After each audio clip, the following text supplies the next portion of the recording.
Okay, look, I know this is going to sound like a massive first world problem, but my school's new Wi-Fi and homework policies are, like, literally a dictatorship. Oh boy, here we go. No, I'm serious. They unilaterally blocked basically every fun website. They capped our data, and the homework load is so unhinged. I'm actually being oppressed right now. It's a total authoritarian takeover. Wow. Okay, the main character energy you were giving off right now is genuinely so cringe. Wait, what? I'm just saying they're acting like dictators. Right, well, let me just drop some actual receipts from the sources we're looking at today to humble you real quick. Mm. Because calling a school Wi-Fi policy a dictatorship is wild. Okay, fine. Humble me. Bet. Yeah. So for you listening to this deep dive right now, we're going to look at what a real regime collapsing actually looks like. And I want to start by putting us in the room with an 11-year-old boy named Helmuth. Okay, 11 years old. Set the scene. It's the spring of 1945, right, in Germany. Helmuth is lying in his bed, and he overhears his parents talking in the next room.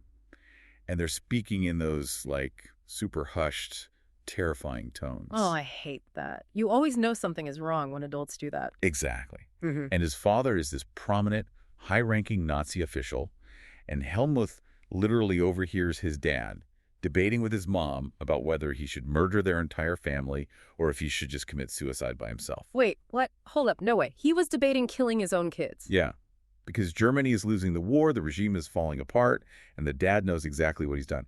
He actually says that the Allies will do to us what we did to the crippled and the Jews. That is, wow, that is incredibly dark. So he knew he was the bad guy. Totally. And the very next day, the dad takes Helmuth for a walk in the woods, sings some children's songs to give him, like, one last happy memory, and then goes into his office and shoots himself. Bro, I can't even imagine the psychological damage that does to a kid. Oh, it completely broke him. Helmuth was so traumatized by the paranoia and, like, knowing what his dad was capable of that he refused to eat anything at home for the next 9 years. He thought his own mom was going to poison him. 9 years? That is just entirely messed up. Right. So that is what an actual totalitarian regime looks like when it crashes. And our mission for today's deep dive is to unpack how an entire modern, educated nation got totally brainwashed into that system. Yeah, consider my Wi-Fi complaints officially canceled. That is a massive reality check. I thought you might say that. We're going to see how a democratic system was completely hacked and why the freedoms you have today are actually a pretty big deal. Okay, but how does someone like Hitler even get the admin password to a whole country? Didn't they have a democracy before all this? He did. It was called the Weimar Republic. Mm-hmm. But it was honestly in its flop era right from the start. Flop era how? Like bad laws? Worse. So after World War I, they had to pay massive war reparations. And by 1923, Germany was so broke they just refused to pay. So France literally sent their army to occupy the Ruhr, which was Germany's main industrial area. So they just took over the factories. That's intense. Yeah, and the German government told the workers to strike. But they still had to pay the workers, right? So they just started printing paper money like crazy. Well, no, you can't just print infinite money. That's like when a game economy glitches out. Exactly. Like players figure out a duplication glitch and suddenly the currency is so worthless, you can't even buy a basic sword with 1 million coins. That is exactly what happened, but in real life. It was hyperinflation. The sources say people literally had to carry their money in wheelbarrows just to buy a single loaf of bread. A wheelbarrow for bread? That is insane. Right. It wiped out everyone's savings. And then, just as things kind of stabilized, the 1929 Great Depression hit. Oh, man. So the server basically crashed again. Completely. Mm. Businesses shut down. 6 million people were unemployed. You had grown men walking around with signs on their necks saying they were willing to do any work at all.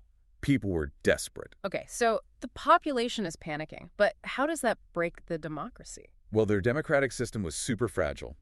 They used proportional representation, which meant every tiny fringe party got a seat in government. Wait, so nothing ever got done? Because nobody could agree. Exactly. Total gridlock. So the president started using this thing called Article 48, which basically gave him dictatorial powers in a crisis. So they were already using emergency powers just to keep the lights on. Yeah. So the population got totally used to the idea of one guy just making all the rules. It paved the way for the ultimate villain era. Okay, so Hitler sees this. Does he just pull up and take over by force? That's what everyone thinks, but no. It was a total manipulation of the system.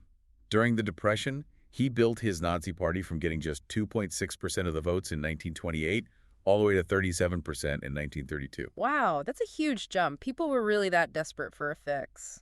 They were. So the traditional politicians thought they could control him, and they made him chancellor in 1933. Huge mistake. The biggest. Because once he was in, he pulled this insane boss move. Just weeks later, a mysterious fire breaks out and burns down the Parliament building. Oh, come on. That is highly suspicious. Very. And Hitler immediately blamed his political enemies and got the president to sign the fire decree. It basically suspended free speech, freedom of the press, and the right to assemble. Wait, so he basically used the rules to delete the rules. He just permanently banned everyone else from the server. That's exactly what he did.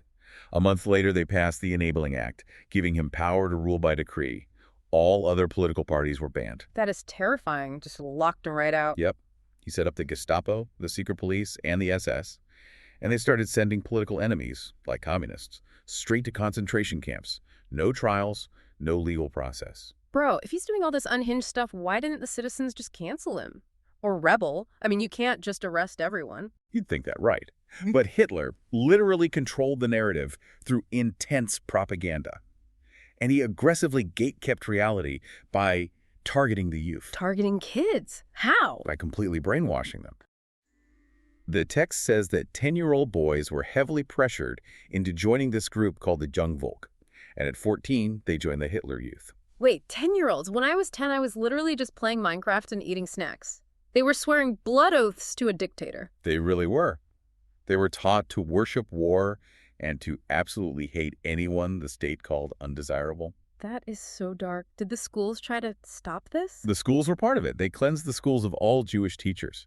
And they taught this super cringe pseudoscience to justify everything. Like fake biology. Yeah, they completely twisted Charles Darwin's theories.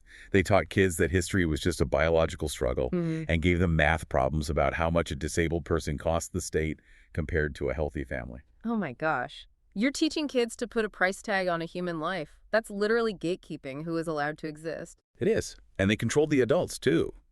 Women were actually awarded medals for having racially desirable children. Like, they got discounts on theater tickets and train rides. They gamified having babies. Basically. But if you had an undesirable child, you were punished. And to make it all seem normal, they weaponized language. They never used the word murder. Let me guess. They used fake corporate words to make it sound okay. Spot on. They called mass killings special treatment, or they called it an evacuation. So if you change the words, people don't feel bad about it. That is evil genius. So where did all this twisted purification actually end up? Well, this is where the history gets really grim. It was driven by this concept called Lebensraum, which means living space. Hitler thought they needed to expand eastward. Which means invading other countries. Right. It led to invading Poland. And then they initiated the Holocaust.